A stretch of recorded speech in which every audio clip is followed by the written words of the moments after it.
which last week it was really funny because the mics were set to monitor only. Yeah. So what happened was the first 5 minutes of the podcast, no audio through the mics. Now, the good thing was the majority of it was just us like chatting, and like me doing my intro and stuff like that.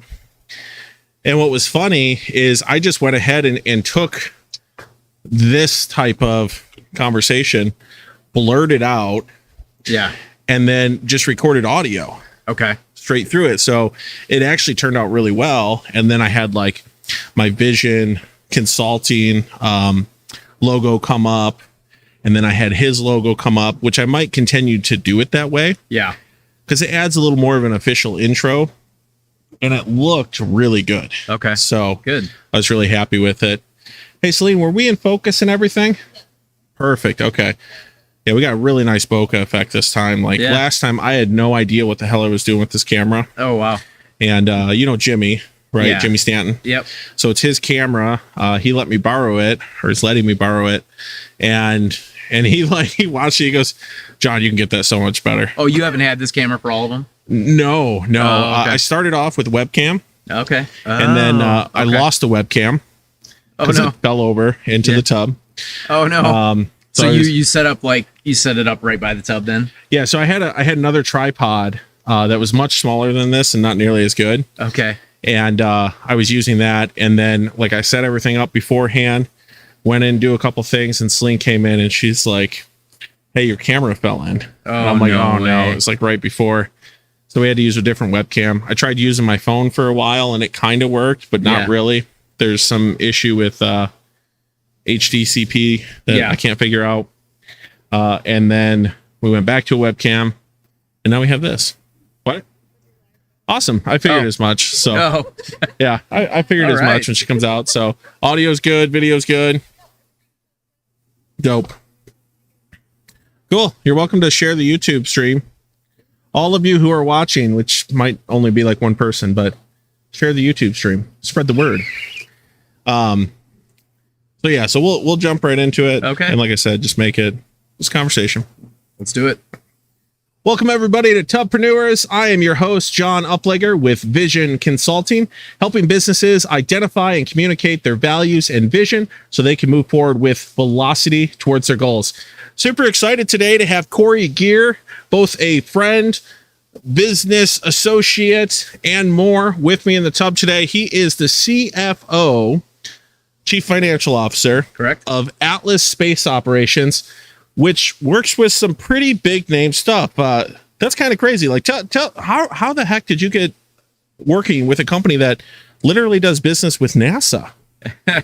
Well, it's like any good story. It starts off with, the connections that you've made over time. And I reached out to my network back in kind of May, early June. I had been doing some CFO consulting myself and decided, for me, I really wanted to join a team again. I think there's some people that are born and bred for consulting, and there's others that appreciate the idea of being on a team every day, playing the game for people that you care about. And so for me, that's my MO. I really enjoy being on a team, and just like sports, versus hopping around, So I reached out to my network. Actually, it was only a couple folks at the time, and it just so happens Atlas was looking for a CFO, and lucked out. A local friend was having a conversation with the CEO, and he mentioned they were looking for a CFO, and she knew I was looking, and that's how it worked out. So yeah, Atlas is a very cool company that's doing some cutting edge software technology. We're in what's called the data transmission or communication business, data backhaul. So we take satellite data and bring it down to Earth and distribute it to the people that need it. Wow, that's actually really interesting. Yeah. So CFO, I love this idea because I know when we first kind of connected more on a business level and started talking more, you kind of had this title of like part-time CFO. Sure. And I always kind of chuckled at that because, whenever I think of CFO, I think of the team structure, right? Like high paid executive, that sort of thing. What got you into really this role as, hey, I'm going to go around and just try out being a CFO part-time for different businesses? For multiple companies? Yeah. I think it was just more the experience I had generated over 20 years of doing this. I started off my career as an analyst in mergers and acquisitions, so got a really good foundation for financial statement analysis, what it looked like for companies to combine, and kept leapfrogging my career and was in different industries. I think in my career, I've helped raise over $100 million of venture capital funds. Wow. Yeah. And probably an additional 50 million in debt financing. So whether it's equipment or companies growing via debt capital, which is basically money that's lent to the company. Mm-hmm. I thought that it would be a good segue to work with multiple companies and help them with their needs. And there's a lot of CFOs that end up doing that. And again, I think if it's your calling to do that, and that's what you feel like you're compelled to do, working with multiple companies versus one, then go for it. And what I found out is that I really enjoy being on a team, and that's where the quote unquote CFO of a company comes back into play, and I like that. I really enjoy that quite a bit. Yeah, so that's cool, and I mean I love the fact that you're paying attention to like what's my passion, what am I actually wanting to do? Because I think a lot of times, and I know I've felt this before too, is like we feel like if we have an entrepreneurial mindset, that means we have to go it alone, right? Sure. We have to be at the top. We have to be the ones who are making all the decisions. When in reality, like joining an executive team or joining a company that you can partner alongside, yes, and grow through that can help you to kind of flex those entrepreneurial muscles, but do it through a team structure as well. Would you agree? I would totally agree. And there's a term that's used. It's called intrapreneur versus entrepreneur, where within a team you can have the ability to have a huge impact on the company's ability to grow. Mm-hmm. But you're doing it in a way where you feel like you have ownership of that, whether you're in, let's say, product management, you're doing a different product line, or any division within a company, you can have an impact as a quote unquote intrapreneur. And so that's another thing that I've gravitated toward is I have a lot of entrepreneurial instincts, and I think I'm most effective when I'm on a team. So and there's others that they get to a point in their career where they want to experience their own schedule, the flex of not having to go into an office, and again, that's for all of us to decide whether that's something you want to do or not. And you have to experiment too. For me, it was an experiment the last year and a half being on my own. And I got to the point where it was the excitement of going to bat every day for people that you care about was more important than having the flex schedule, I guess you could say. I love that. And I love the fact that you pointed out the intrapreneur versus entrepreneur, because that's something like for a long time, the last 4 years of my life, I spent as that intrapreneur. Sure. And really being able to jump in and join a team and grow a company from the inside out. And those can be great places to be. And you mentioned like a lot of that came from the network that you had and kind of putting yourself out there, letting people know, hey, I'm interested in joining a team again. Yep. And then you have this opportunity that kind of laid itself out there for you, almost like the universe kind of conspired for your success, right? Yeah. So I could go into that. So one of the things that I've picked up recently, and when I say recent, probably May of 2021, I really got into trying to understand what meditation was all about, what visioning was all about from a personal perspective. I understood it from a company perspective. Right. Yeah. And laying out, quote unquote, a vision, which oftentimes, in a company setting can be bureaucratic. The vision gets diluted. Yeah. Maybe not. By the way, I recommend another. So there's a book I recommend. It's called The Fish That Ate the Whale. Okay. Yeah, it's a. He's jumping ahead of me, boys and girls. He's already on the book recommendation. It's not even the one we talked about. Yeah, no. So this one, this book in particular, talks about how back when bananas were big. This is kind of funny. Yeah, banana. We're already getting into bananas. So the banana industry really developed around the turn of the century, into the 1900s, and there was a gentleman that basically helped create the banana industry in the United States, and so he had a vision for what he wanted to do, and it was a company that he created to do it. That was his vehicle to exercising his vision. So I think a lot of times within a company, visions can get diluted, and it takes sometimes a very strong owner or CEO to maintain that strong vision to drive a company forward. And there's lots of examples of companies that have done this. Yeah. Personally, I had never really set an incredibly strong vision for what it was for my life that I wanted. Right. So I got into meditation in May of 2021, and I started to lay out what I wanted for my life. And I will say that within the meditation process, you come to an idea eventually that there's way more out there than you can conceive in your brain. And the idea that everything is going to work out better than possibly expected means that you're willing to accept the idea that you don't know how it's going to happen, but it's going to happen. Mm-hmm. And when I put out there it was May, June, early June of 2022 that I wanted to join a team as a CFO, I was literally hired and in my first meetings on July 11th as a CFO, which is like almost unheard of. Like as far as like the timing of that.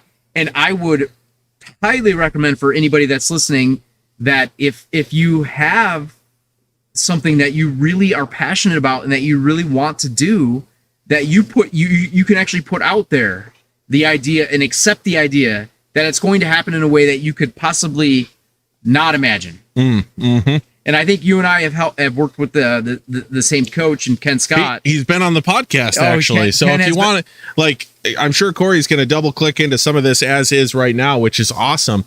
But if you want just a whole podcast devoted to this, go check out Ken Scott when he was in the tub with us. But please continue. Ken was instrumental in me, for me to help me understand the power of quantum theory and quantum mechanics, and the idea that we're all connected and across the universe, and it's incredibly powerful stuff. So I've started to create this vision of my life and what I want to do, and I can't tell you how amazing it has been to be at Atlas and to be accepted there and to be part of a team where we fit from a personality perspective. Right. So yeah. I hope you guys really picked up on the key point that Corey made there, as far as if there's something that you feel that you want or you'd like to see happen in your life, put it out there. Just get it out there, because at the end of the day, this is, some people call it the woohoo stuff or the weird stuff or whatnot. But at the end of the day, there's so much that we don't know about the world around us and the universe that we live in. And at the end, it's all conspiring for you. So if you want to go out and get a job as a CFO and you say, okay, this is what I want to do, this is the team I'm looking for, this is the people that I want to get around, I have this vision of being a part of this, and defining out what that is, it's going to come. Those opportunities are going to come. And Corey, it's funny. I shared a story when we had Ken in the tub about this happening to me before I even knew what the heck it was. Sure. Back, this was 2008, I think. Yeah. I remember every day I had started working for Aflac, just getting my feet wet in this insurance thing. And every day I passed this insurance agency and had this blue sign, and it was really cool. And I'm like, man, I want to work there. I have no idea why I wanted to work there, but I want to work there. Right. And I just kept every day. I was just putting it out there. Like, I want to work here. I want to work here. I want to work here. I think I even told my wife at the time, hey, I want to work here. And then this really weird thing happened where there was an ad. And it was from this company, and they said, hey, we're looking for an experienced property and casualty agent with a book of business to come join our team, bring their book of business over. And I was like, hey, there it is. I'm not an experienced P&C agent. I don't even have my property and casualty license. I have virtually zero customers I can bring over. Yep. Yeah, I wasn't that successful at Aflac. I had literally everything that they said they wanted, I did not have. And I went, cool, here's my chance. And I went in, and I remember the agency principal sitting across from me during this interview, and he goes, John, you're not what I'm looking for. He's like, you're greener than green. I'm looking for an experienced agent, but sure, I don't know why I think I need to hire you. And I was like, are you kidding me? So there's a reality here, guys, that maybe you don't understand how it's going to happen yet, but it's going to happen. Yeah. You have to put it out there, though, and you have to trust that the universe is going to conspire to make you right. By the way, a really important point with this, it works the other way too. If you constantly put out there negative energy, victim mentality, my life sucks, everything wrong happens to me, the same thing will happen. The universe will conspire to make you right. Yeah. And I will add to that part of my foundational belief is, my relationship with God too. Mm-hmm. And we are taught in the church, whether, no matter what your denomination or what your specific religious belief is that God is way more than we could possibly imagine. Right. So I have been able to cross-reference, this, when we say universe, or we think of quantum physics or quantum mechanics, and we are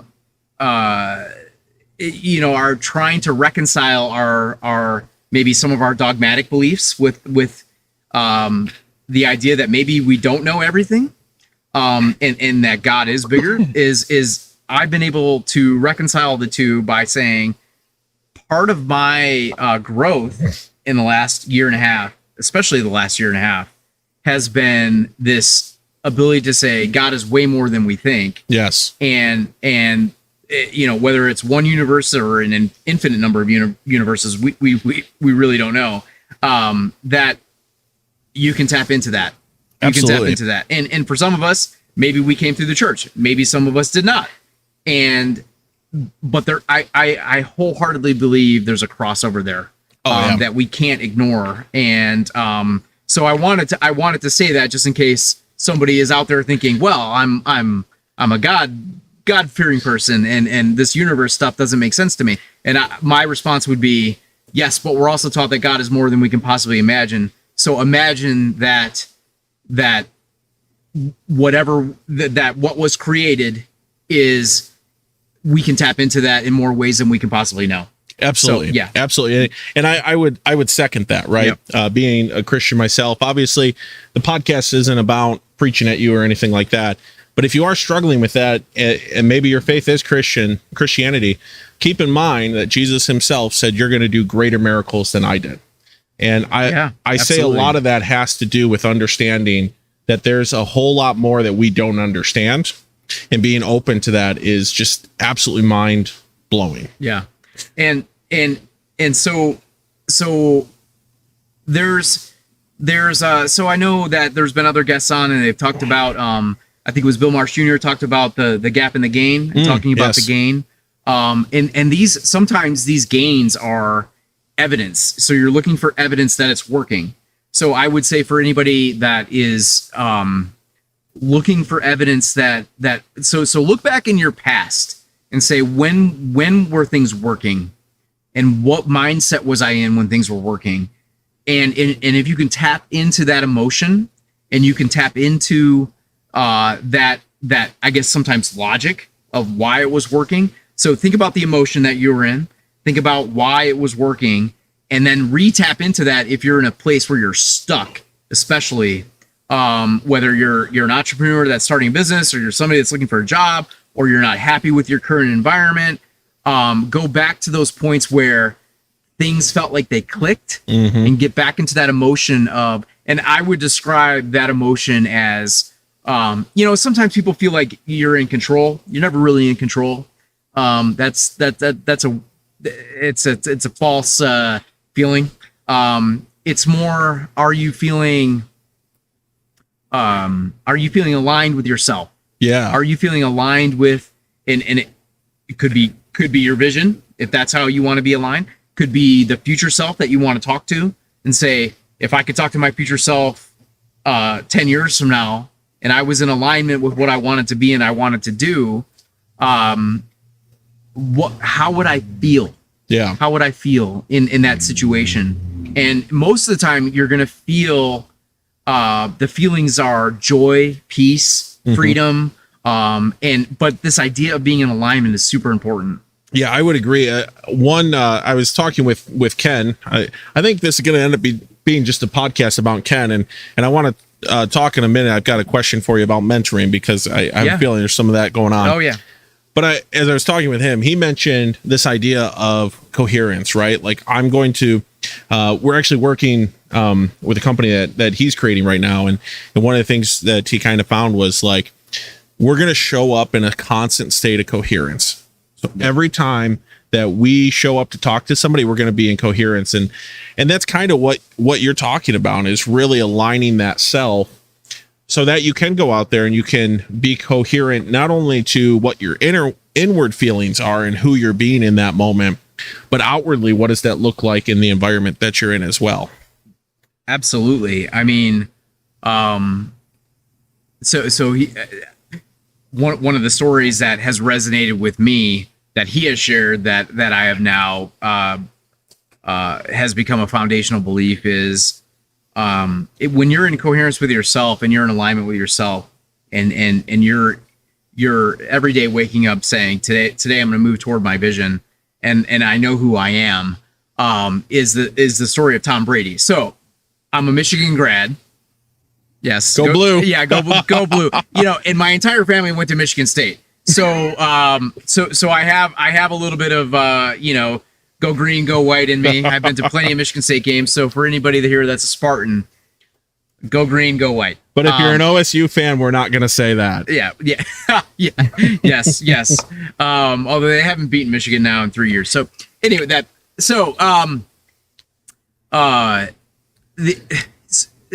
where was I going with that? I think you were starting to talk about, so you're a Michigan grad.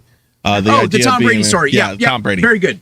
Yeah. So Tom Brady. So if somebody comes up to Tom Brady and says, you know what, you're going to throw 5 interceptions this game and you're not going to make it to the Super Bowl this year, is that going to affect Tom Brady? Not a chance. Not a chance. Because he doesn't let outside influence, outside people. And in fact, he talks about his draft story where he was drafted, I believe, 6th round. And, he wasn't really, the scouts didn't believe in him. Maybe he was an outside chance at a starting position eventually someday in the NFL, maybe. But that's not what Tom Brady believed. And so he did not allow outside influence to impact his ability to perform. Right. And he still doesn't. And he never will. And that outside influence has affected all of us. Yes. All of us at some point, whether it's your parents or your siblings or the friends that you hang out with. You've got to be able to compartmentalize that and let it wash over you or blow by you and say thank you for the feedback, and then move about your day. So my point there is that you're going to be at your best when you really figure out who you are as a person. And for anybody who's watching that's 20, they might not exactly know, but they are a version of themselves right now that they want to be, and they know where they want to head. Yep. So don't let outside influence impact where you want to go. And that might touch on maybe another subject we want to get into, which is mentors. Outside influences that you do want to let in. Right. Exactly. Right. And I can't stress enough. So as a parent of 4 children that are between the ages of 13 and 7 now, I can't stress enough to them that I don't have all the answers, even though Dad and the business Corey, and I want to have all the answers for them, right? But they each have their own North Star. What I call in our family our Dharma, which is a reference to the Bhagavad Gita, which please look it up if you don't know it. I'm not familiar with it, so it's a great story of Arjuna, who was an archer, the greatest warrior and of his time, and he was conflicted because do you live out your Dharma or your North Star, or do you protect your family? Yeah. And what it came down to was that Arjuna basically picked the side of, I need to live out my North Star, I need to live out my Dharma. He was going to be fighting his cousins and his family in a battle, and he didn't want to, but he decided that he was going to, because it was his North Star. And we all have to come to that point in our life where we have to make that decision. And you can't escape who you are as a person and where you want to go. You just can't. Yeah. Because if you do, you're going to be miserable. You're going to be absolutely miserable. Well, and this actually, it takes me back. There's so many good points with what you said, and it brought up so many thoughts in my mind as well. Another story that touches on this kind of same concept, not as gruesome, but is the idea of The Dream Giver by Bruce Wilkinson. Okay. And it's a story of a nobody named ordinary from the land of familiar. And it talks about him being given this dream from the dream giver and going out to try to basically pursue this dream. And at one point in the story, as he finally pushes outside of the comfort zone and through that invisible wall, if you will, he reaches the border bullies. And it's all of these people who he loves and love him dearly that are trying to hold him back and say, no, don't go do this. It's not safe. It's dangerous. It's risky, yada, yada. And they're not, like, he's heard about these border bullies and he thought they were just random bullies, that were there to push you around and be a jerk. And when he gets out there, he realizes it's his mom. It's his brother. Yeah. It's his uncle. It's all of these people who love and care for him deeply, but they don't want him to go out and pursue his dream. And so it's kind of a similar story there. But one of the things that helps the dream, helps this ordinary, or the ordinary, to move past this is a champion who's already been through this and now comes back to help other nobodies who have a dream to push through. And that's kind of where I see the mentor. There's the idea behind, you're the average of the 5 people who are the closest to you. Yep. And if you think about the friend group that you keep, the people that you associate with the most, where do you rank? Where would you rank yourself as far as success compared to them? Happiness compared to them? Family life compared to them? The amount of money that they're making compared, like how much you're making compared to them? If you're starting to find that you're the most successful and the smartest person in the room, you have the wrong friend group. You need to get some mentors that can help you to move in a positive direction that are a little bit further down the line than you. Sure. Yeah. One of the things that got me thinking about mentors, because it sounds like you maybe have done some mentoring that helped open you up to this meditation piece. Yep. Maybe through coaching. And from our discussions, it seems like you're someone who's very open to coaching. Can you kind of talk about what you've done as far as like having a coach in your life and how they've helped you? Yeah. So I'll go two directions with that is that there are mentors that can be considered maybe lateral mentors, which is they are presently at the same I would say level as you. So maybe similar success, similar age, similar background, but they have a specialty that is different than yours. So my specialty is capital raising, finance, macroeconomics, capital structure in businesses, financial modeling, things of that nature, right? So I have a skill set, but I have a lateral counterpart, and we'll use Ken as the example. Is he is similar age, similar experience, but his skill set is meditation and vision setting and emotional and spiritual alignment. And so he is a mentor to me in that he brings a skill set that I was unaware of before I engaged him as a mentor. Mm-hmm. Okay. There are other mentors that are, I would say, way above you, which it is a term that we use from a societal perspective to say this person has more experience. Maybe they've been more successful financially. Maybe they have a much busier schedule and they're out there doing their thing. Those are the mentors that you want, that you're aspiring to be. So as a CFO, there are mentors out there that are at the CEO level. There's CFOs of multi-billion-dollar companies, right? That I would aspire to be that level. That I would consider mentors kind of upwardly, and then you've got mentors laterally that you want to improve your skill sets in certain areas. I would also suggest that if there is somebody who is holding you accountable and they are a very good friend that you do not want to eliminate from your friend group.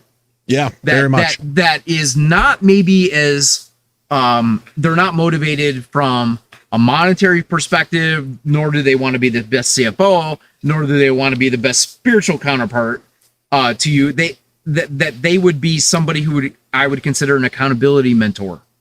So because the one thing that has, bothered me about kind of the five people you're around with, is that do they all have to be way above you, quote unquote, way above you, versus, and I would suggest not, that you have goals and aspirations that are different from them, but they hold you accountable for how you want to be as a person. The best man, the best father, the best friend, the best relationship builder. So mentors come in all shapes and sizes, but I cannot stress enough, like you said, how important it is to have people in your life that want to see you succeed. Exactly. And then you have to listen to them. Yep. You got to listen to them. Like if you don't listen to them, the like hard part, right? Yeah. Yes. Yeah. You say, well, what do you know? I'll do it my own way. And I will say from an early age, 22, 23, 24, I felt like I knew everything, and that's kind of in your early 20s. That's how you feel. I was same way. Yeah. Same way. And it actually took a mentor in my life for me to realize, hey, John, you're not that smart. I consider myself a very smart guy, but at the end of the day, like, I never want to get to the point where I'm the smartest person in the room. Sure. Because it means either A, I'm wrong about something, right? Because if I'm unwilling to be open to other viewpoints and to listen, then there is no way for me to grow. So if I feel I'm the smartest person in the room, that's actually a good time for me to reflect on myself, because I think everybody has something to bring. And I love how you described your kind of issue with the five people around you. I think it was a much better explanation than I gave too, because again, these folks might not necessarily be more successful than you in every area of your life. But like you said, a lot of times with mentors, they have something to offer. They know something more than you. Yeah. It's kind of like, I I would look at other people to help me with my weight and fitness goals, because clearly I'm not the level where I want to be yet. So getting around other people who are a little further along in that regard, maybe they don't have the same drive for business as I do. Maybe they don't have, I don't even know what their financial situation would be, but it doesn't really matter if they're helping me with this particular thing. But I do think, there's a certain point where when you're taking somebody as a mentor, think about the fruit that's on their tree. Yep. Right. If somebody, I see this all the time, people trying to give financial advice when they were just telling me how broke they are and they can't afford something. Yeah. That's a good example. Look for people that have had success in areas that you want to grow. You have something you can learn from them, and they might have something that they can learn from you. But just be aware, like, it doesn't mean that they know everything or that you know everything. Yeah. I would agree with that. And at some point, it does come down to self-accountability, self-discovery, trusting yourself. So here's another concept that's been, this is relatively new to me, is the idea that, okay, so let's pretend that people aren't in the room, the five. Can you envision that they are in the room? So let's say we're in the hot tub here. And by the way, you guys, this hot tub is not incredibly hot for a reason. Because if it was, there's no way we'd be sitting here right now. It's John's got it at a very nice temperature, very comfortable. So we're not here like we've had some where we were dying. Yeah, so he's got it dialed in here pretty good. This is very comfortable. If you're able to put the 5 people in the room, and you said to yourself, okay, if they were in the room or in the hot tub with me right now, what would they tell me? And this is part of self-discovery, which is, so I've talked about being in alignment with yourself.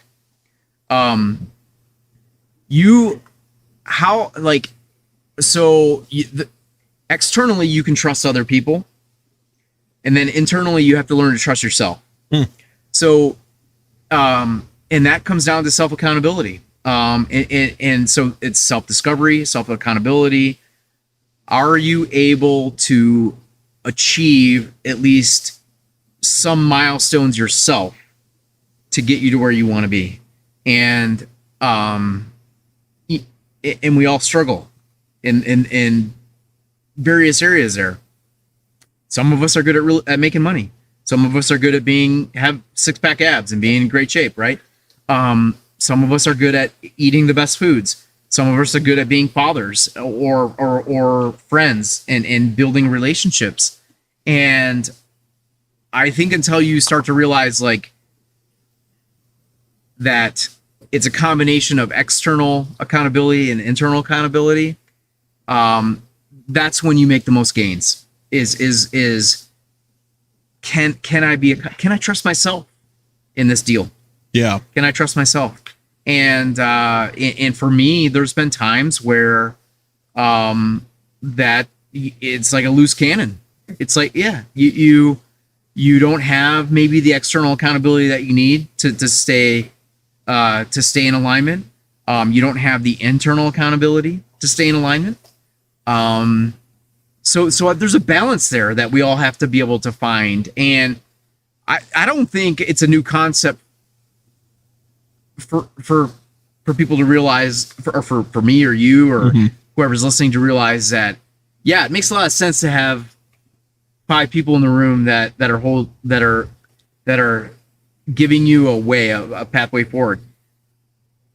And I don't want to underestimate it, because it's super, super important. And there are gazillions of examples of people that have become successful because of who they knew and right.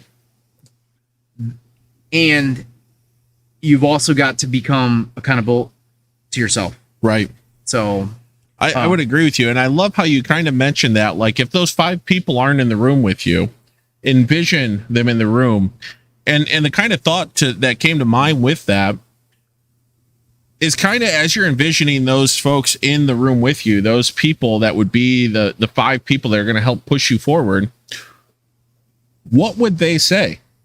Sure. What would they say? Hey, this is areas that you need help in or you need accountability in. It actually kind of takes me back to one of the things that I used to love asking potential employees. A lot of folks will, when they're interviewing potential employees, they'll ask them, what's your greatest strength? What's your greatest weakness? You know? And at the end of the day, we're all gonna really try to make ourselves sound great as possible. When you my biggest weakness is I work too hard. I'm too hard working. I've noticed I'm just too organized. I'm a little OCD and very, very, perfect. Yeah. But when you switch up that question just a little bit and you say, hey, if I were to call your supervisor right now, what would they say is your greatest strength and weakness? Sure. If I were to ask the guy that you work side by side with for 20 years, what would they say? Yeah. It actually changes how we perceive it in our brain, because now all of a sudden we're going, well, how are we being perceived? Yep. What are people noticing? And it allows us to be a little bit more honest, I think, because I think we're our greatest deceivers a lot of times.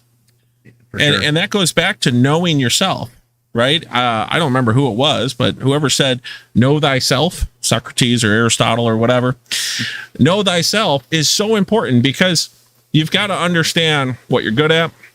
You got to understand what you're not so good at, and you got to be open to correction in these areas. Yeah. That's and then understanding maybe where some gaps are. Yeah. So if you are, so if anybody listening wants to be a CFO, for example, so I have a couple of people that I've mentored that have become CFO since I've met. Okay.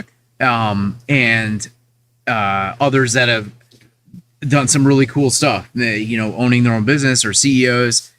And you've got to understand where your gaps are, because if you do not attain the skill that's required to become a CFO or to become a business owner or to go raise $100 million, you've got to recognize that and seek out those skills that's required. Okay. So a bench press, let's talk about that for a second. Okay. Do you know how to bench press effectively to get pecs, or do you know how to deadlift correctly to not hurt yourself? Which, by the way, I haven't figured out yet. I've hurt myself probably 3 times. I've put myself out of commission because I don't know how to deadlift properly. Yeah. And I had to have somebody show me how to bench lift properly because I was doing it wrong. Yeah. If you're doing things wrong and you don't have the skill, you can't build on that skill. Right. And who's the Hormozy, Alex Hormozy, Mosey Nation? Big time podcaster. Apparently I need to listen to this guy. Yeah, well, Alex, if you're listening. Yeah, Alex. So $100 million of business revenue. He's out there on YouTube as well. So one of his big philosophies is that early in life, you can start developing the skills that build on each other, that then create more wealth or more leverage, I guess you could say. And it's that's, I mean, you can't just go apply for CFO jobs and not have the skill set to be a CFO. Right. You can't apply to be a fitness trainer if you don't have the skill to be a fitness trainer. So there is the idea that you've got to go acquire the skills as well. And I guess where I'm going with that is that it that counterbalances the idea that you can just put stuff out there and it's going to happen. Yeah. You've also got to be on a trajectory where you're learning the skills and you are creating an environment for yourself that allows you to be successful in what you put out there. Well, and I think they do kind of go in alignment too, because part of putting it out there is also bringing yourself into alignment with that vision, that goal. And that's something you talked a lot about at the start was, the vision. What is it, the vision that you have for your future self? And then you start making the little things that you need to do. You start becoming that person. You start thinking more like that person. You seek out those opportunities to learn those skills that you're going to need. You start doing research on, hey, if I want to be a CFO, what do I need to know? If I want to become a fitness trainer, what do I need to know? If I want to be a bodybuilder, what do I need to know? And you start to seek this stuff out. And then I think you start seeking out, and the universe brings you mentors that are going to help push you towards those goals. Yes, absolutely. Absolutely. And there may be some people watching that want to know, okay, well, what skills, like, how do I go about that? Right. And, and I think that's, that's all in the discovery phase, and learning how to be curious, learning to put yourself out there, to ask the right questions. I mean, if you're in an environment where there's 200 people in the room, are you willing to stand up to ask the questions that need to be asked to move your venture forward, or whatever it is that you want to do in life? Move it forward. And you're not going to get what you need out of YouTube, even though we're on YouTube, right?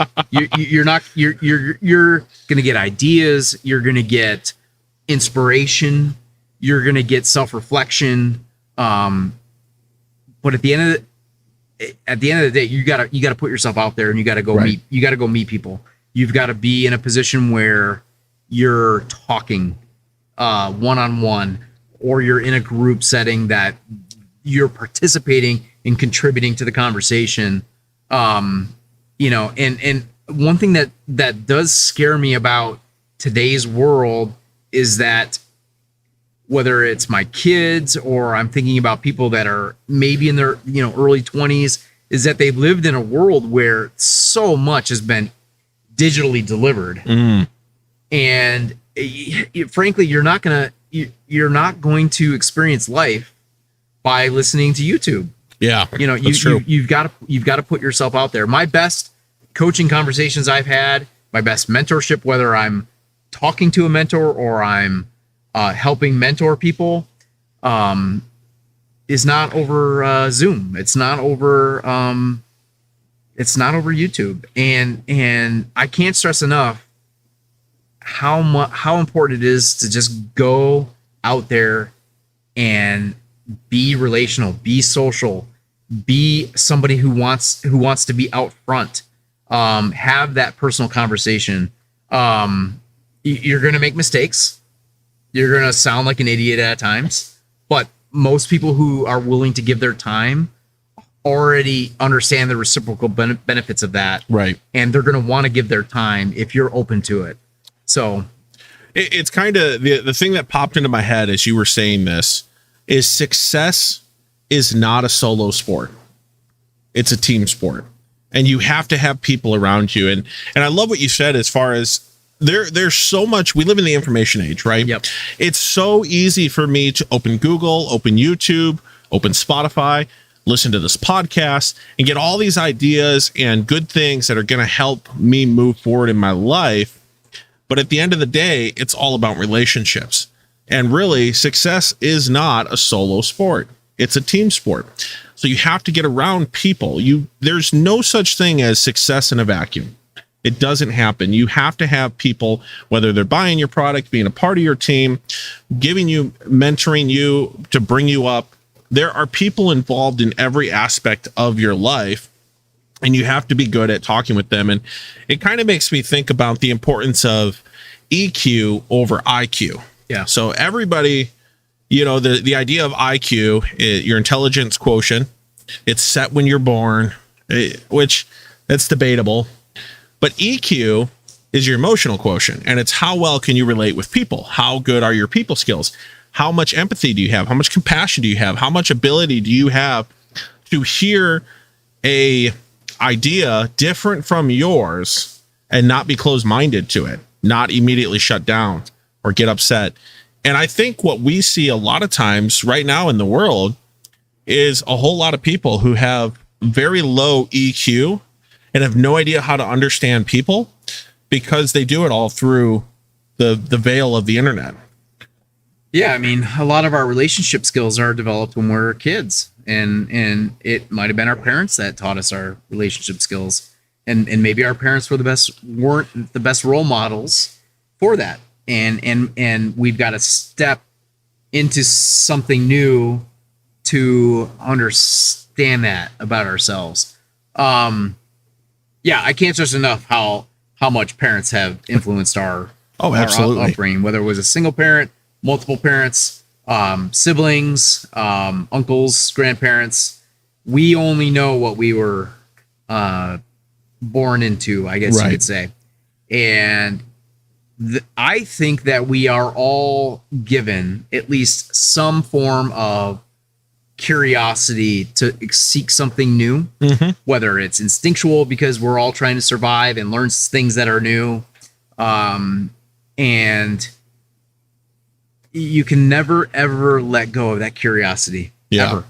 And curiosity is well, there's a saying, curiosity killed the cat, right? But that's a terrible expression. That's why the cat has 9 lives, by the way. Yeah, no. Right. It is, though. It is a terrible expression. It's a terrible expression because the curiosity is what also fed the cat, right? Like finding something new or something that was unexpected because you were looking. Yeah. You were open to the idea that, man, maybe I don't know what's going on. Because you really don't. Like I don't feel like I do either. There is the expression that the more you learn, the more you realize you don't know. Totally true. Absolutely. 100%. Now that is something. So you get curious, you find something new, and you're like, oh, I was curious. I found something new. It's effective. It's bringing me joy or peace or it's excitement. Maintaining a level of curiosity and always thinking that, so this also goes along with the meditation and believing that there's more that you can possibly imagine and there's better ways out there than you could possibly know. Just accepting that. And now that I'm 46, you naturally, I think it starts to go away. Yeah. Like this idea of being curious. And I have fought it tooth and nail, totally fought it, because I don't know everything, and because sometimes when you do think you know everything, it gets you in trouble. Totally gets you. And I guarantee you, there's others out there that are listening that can appreciate that because I thought I knew, and I didn't, and it hurt. Yeah. Because one time I did it this way and it worked, and I wish I would have known to do it another way, and. I just think that it serves people when they open. Okay, here's another idea. So I am teaching my kids the idea of optionality. Okay. So this is the idea that if you could talk to your future self, which we've talked a little bit about that, if you can talk to your future self, let's just say somebody's 18 right now or 16 and they're not sure they want to go to college, or they're not sure what college they want to go to, or they might want to go into a career or start a business, or which I think is a real possibility in today's day and age. Right. You do not need to go to college to be a success in life. I would agree. A quote unquote success, whatever the definition is for you or others in society. You do not need to go to college to be a success. This idea of, okay, would my future self want to have options versus me narrowing down the choices to where I don't have options? And I would argue that creating optionality is way more valuable than setting a specific course that you're not sure of, even though you think you might be, you're not sure of. Yeah. And like kids struggle with, if they're good athletes, do I want to go to a D1 school? Do I maybe want to play professional sports? Do I maybe want to be a doctor? Right. Like they don't know. So maintaining that optionality is super important. Does a company want to sell? Does a company want to grow its cash flow? Maybe you do both. Maybe you set yourself up for both. Maybe 100% of my investments are in equities, are in the stock market. Does that create optionality 3 or 5 years from now? Probably not. Yeah. Probably not, because you're putting your eggs all in one basket. What if the stock market falls 50% from here? and now you reduce your optionality for the future. So I would say that this idea of being curious, of being open to new ideas, being open to a life that you want to imagine, but you're not quite sure how to get there. I think this idea of optionality is an underlooked or underappreciated viewpoint that can only serve us well for the future. Yeah, I love that idea too. And I've never heard it put that way, as this idea of optionality, but it's so true. Like keeping your options open, being willing to make moves when they present themselves.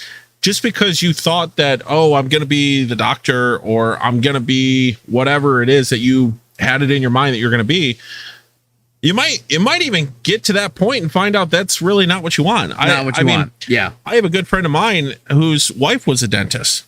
Yep. And she went through all this schooling. They bought a dental practice, and 3-4 years into the practice, they realized, oh, I don't think I actually want to do this. Yeah. I don't really like what my life looks like as a dentist. It's not what I thought it was. And they ended up creating their own options, right? So they got to a point where they sold the practice. Yep. And he went on to start a new business doing real estate investing, which he absolutely loves now. And his wife is now able to be a stay-at-home mom because that's what she wants. Sure. That's where her passion lies. And they just had to find that option. But they struggled a lot with this idea of optionality because, well, I went to school for it. Right. It cost me $300,000 or whatever it costs. You know, it's insane. The other thing that I love that you picked up on, and I hope you guys heard this, the idea of curiosity killed the cat doesn't quite explain the full story because, as Corey pointed out, curiosity also fed the cat. And that to me was like a click. Like, wait a second. That's so true. Yes, there's fear sometimes in the unknown. There's risk in the unknown. But I will tell you that whatever it is you're trying to get out of life, whatever it is that you have aligned your vision with, that you say, I want this, it's going to happen in the unknown. It's going to happen with you being a different person than you are today. Yes. It's going to happen with something changing today or tomorrow. And you don't know what that is going to be. And that's what's scary. That's why we saw so many people who would, the baby boomer generation, a lot of them had the same job for 30, 40 years. And most of them didn't even like it. Yeah. I mean, how about the idea that if your emotional vision is to be happy, which isn't really an emotion, like joy and excitement and this idea of freedom that we all crave, like insatiably. We don't want to feel like we're beholden to something. Yep. You have to be comfortable with the unknown. Yes. Because it might be that those emotional feelings that you want to participate in your life don't come from money, for example. Don't come from having $1 billion or whatever it is that you think you want right now. And it's awesome when I see people find their they start. Well, for me, for example, okay, I'm going to take it back a step.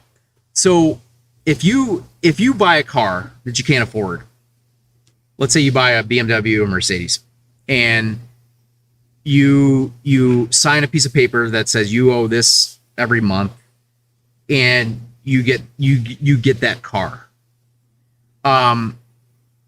You are now beholden to the payment. And 6 months from now, what if there's a new model that you wanted, right? Like, so like you wanted, oh, they came out with a new color, or they came out like now the BMW has full LCD screens, and they didn't have full LCD screens, but you have that debt. You have the debt payment that you've got to make now, and you do not have the optionality to be able to get the one that maybe now you want. Yeah. And so it's the same concept with life. Like, whether it's job or a business that you think you want to start or whatever, you if you make the decision today and you're not in alignment with that future self, then it's probably the wrong decision. It's probably the wrong decision. And I say that only because I've done those things in the past, and I've said, oh man, what if I just would have waited 6 months, or the new iPhone 14 model, for example. Yeah. They got all kinds of incentives to get into the new iPhone. Well, they're going to come out with a 15 next year. Yep. And you're, but you're not going to be able to get it because you're in the 14, right? Right. Like, so the same thing with jobs, same thing with starting businesses, same thing with educational experiences, same thing with the people that you hang out with. Are you setting yourself up to be able to make a better decision 6 or 12 months from now? And that really comes down to being in alignment with yourself. Yeah. Knowing what it is that you want out of life. Now, I think this is probably a good time for me to ask, because I know the answer. What we do a lot of reading, right? I believe leaders are readers. I believe as entrepreneurs, we have to read. As business owners, we should be reading. Really, everybody should be reading. And I'm not talking Harry Potter, right? I think I've said that before. What would be a book that you would recommend to somebody who is trying to understand how to be in alignment with themselves and to tap into some of this? Yeah. So I would answer that by saying does somebody know how to be in alignment with themselves? Do they even understand? Do I even understand that concept? I don't think I do fully yet. Because there's the future Corey that I see that I'm not doing the things daily that I need to do to achieve that. Now, I'm doing a lot of them, but I'm not doing all of them. Right. I would say that a book that has helped me with these ideas to explore more is this Supernatural book by Joe Dispenza. Becoming Supernatural. Becoming right? Supernatural. Yeah, by Joe Dispenza. And that is a book to me that talks about how to put yourself in a space where you can start to learn that. Mm-hmm. Who do you want to be? Yeah. And I think that most of us would like to say, yeah, I'd love to be supernatural, right? I'd love to be totally healthy. I'd love to be financially secure. I'd love to be with the person that I want to be with the rest of my life. I'd love to have a family or raise children that are contributing and that I can show them the pathway. So that book to me has been a game changer. Yeah. Because it dives into an area that was new to me, meditation and understanding some of the quantum realm, which I would encourage everyone to explore, and the physics behind it, the fact that an electron here can be affecting an electron across the universe. Yeah, is amazing to me. The science behind it is crazy. It's just absolutely crazy. So the book Becoming Supernatural by Dr. Joe Dispenza, I've linked it down in the description below, so you guys can go ahead and pick up your copy as well. As we kind of wrap things up here, sure. Corey, is there any final thought that you would give the would-be entrepreneur or new business owner as far as something that maybe helped you as you were going through your journey? Yeah, for sure.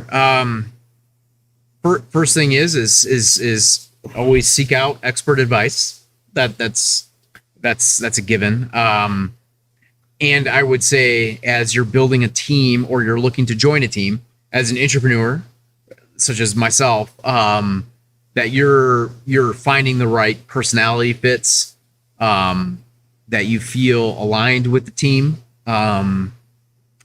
that you're not just jumping at the first opportunity that comes your way, that you really ask yourself, is this a team that I want to join? Or is this a person that I want to hire, that is, that matches where I want to go as a company? Like, so having that having that those extra boxes, which is so many of us are thinking paycheck, or we're thinking this is a super cool new thing. But if you're not aligned with the team and you don't feel like you can belong, it probably won't work long term. So you really got to seek out people that are aligned with you and where you're headed and your vision. Yeah.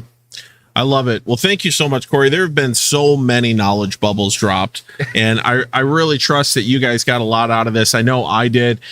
Thank you so much for coming. You did a great job for your first podcast. Oh, hey, it's been great. Yeah, you got to love being able to have it in the tub and smoke a cigar, drink some whiskey. I hope you guys will join me next week. And please make sure you share this podcast out. This is something that I've heard from quite a few people has really been helping them in their mindset, trying to figure out what they want to do with their life. And hopefully they'll hear this one and they'll hear that, hey, not all the information is going to come from this podcast or anywhere else on YouTube. Might be a good idea for some ideas, or a good space for some ideas. But ultimately, what they're going to find is they need to get around people. They need to have mentors and accountability in their life. So thanks again. Amen. Yeah. All right. Take care, guys. Great. Thanks. All right. So now we'll just kind of sit around. It may still